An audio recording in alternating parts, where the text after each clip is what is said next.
क्या नाम है इसका? टिकड़ी नहीं, पेड़ा। पेड़ा। ये मुजफ्फरपुर का मोकामा गांव का है, हमारे बिहार साइड में पड़ता है मोकामा गांव।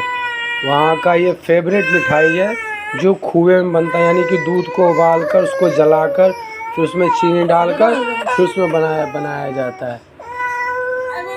ये बिहार का सबसे बेस्ट क्वालिटी का मिठाई है जो कि 700 रुपये किलो मिलता है।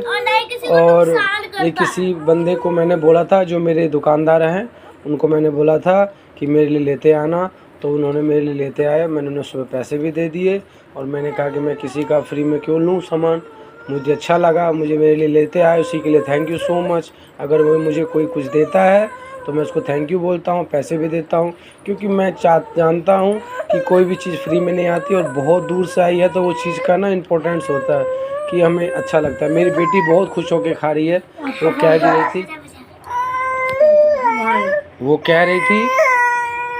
रही थी कि मुझे खाना है, तो मैं काजू कतरी खाना है।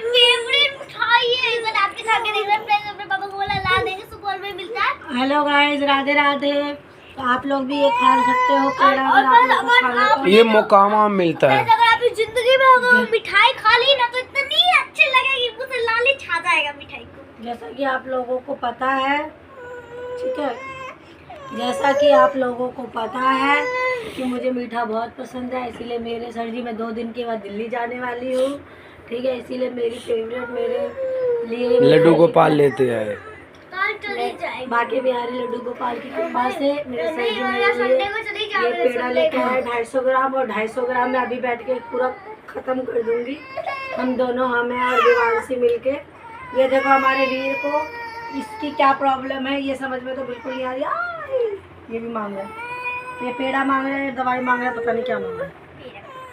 ये बिल्कुल नहीं खाना चाह रहा। और ये देवांशी अभी स्कूल से आई है, ठीक है। मैंने इससे पूछा कि स्कूल में क्या पढ़ाया, हाँ, आज देवांशी ने दिखाया नहीं, इतना बड़ा इसको केला मिला, इतना बड़ा केला मिला। इसने बोला शुक्रवार जैसे कि हमने आप लोगों को बताया था, देवांशी ने बताया था ना, मेरा केला चढ़ा हुआ था। हाँ, उसके बदले इसको इतना बड़ा वाला केला मिला था, इसकी क्लास में सबसे बड़ा। और ये खुशी खुशी आई थी तो इसका मूड ऑफ था, केला खा के इसका मूड ठीक हो गया और फिर पेड़ा खा लिया तो डबल इम्पैक्ट हो गया। पेड़ा खा के तो और मजा। वो देखो हमारा जो बोका है, वो बोका कुछ बोल के राजा वाह वाह वाह वाह करता रहता है। स्कूल में एक लड़की ने मुझे मार दिया, मुझे बहुत तेज गुस्सा, मेरे से एक लपड़ दिया काम पट्टी के नीचे। हाँ। एक लपड़ खींच के टिट फॉर टैट, जैसे को तैसा। आज मेरी बेटी ने बहुत हिम्मत वाला काम किया है, एक लपड़ खींच के आई है। वो भी एक लड़की को 10 क्लास की, 8 क्लास की लड़की को एक थप्पड़ दे दिया। वो तुमको मारी थी? छोटे खींच रही थी टिफिन में, मुझे बहुत तेज गुस्सा आया, मैंने एक थप्पड़ दे दिया। सही है, जो जैसा करता है उसके साथ वैसा करना चाहिए। मुझे बहुत गुस्सा 10 देखो, जो जैसा अगर करे। शुरू में तो मुझे इतना गुस्सा आ रहा था, मन हो रहा था मुंडी उठा के फेंक दी। मुंडी उठा के। किसी की गलत चीज को सहना भी गलत होता है, इसलिए सही के खिलाफ कहीं भी हो, किसी से भी हो। मैंने उसके पास एक झापड़ दे दिया और मैंने एक आदमी से आज सुना था।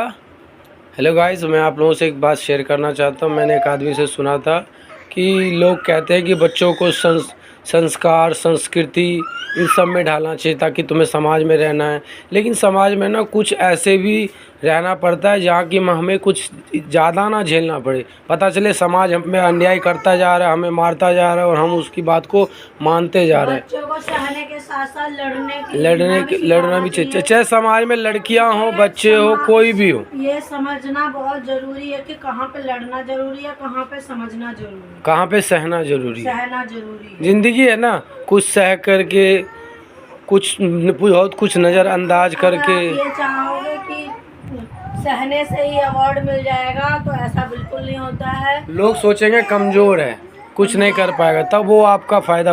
एक वो देखो, वो छुटका है, वो मुंह में हाथ डाल के उल्टी कर रहा है। जंगल में सबसे पहले सीधी लकड़ियाँ ही काटी जाती है, टेढ़ी लकड़ियों को लोग जल्दी से हाथ नहीं लगाता है, क्योंकि वो छूट के लग सकती है मुंह पे। हाँ बताओ फ्रेंड्स को, कस के बोलो ना आराम से। मैडम ने कहा था मतलब लड़ाई झगड़ा नहीं करना, लड़ाई करने से वो बच्चा कभी नहीं सुधरेगा। तो फिर मैडम को बोला नहीं, अगर कोई मुझे मारता रहेगा तो क्या मैं उसके आगे कुछ बोलूँगी नहीं? आप लोग तो सुनते नहीं हो। ये मैडम ने सही बोला, फिजूल में किसी से लड़ाई नहीं करनी। मतलब अगर कोई मारेगा तो अपने मैडम से और अपने क्लास टीचर को कहो कि मैम इसने मुझे मारा है। हाँ ये बात सही है। वो कहना चाहिए आपको। अगर नहीं कोई सुनता है तो खुद लड़ो। हाँ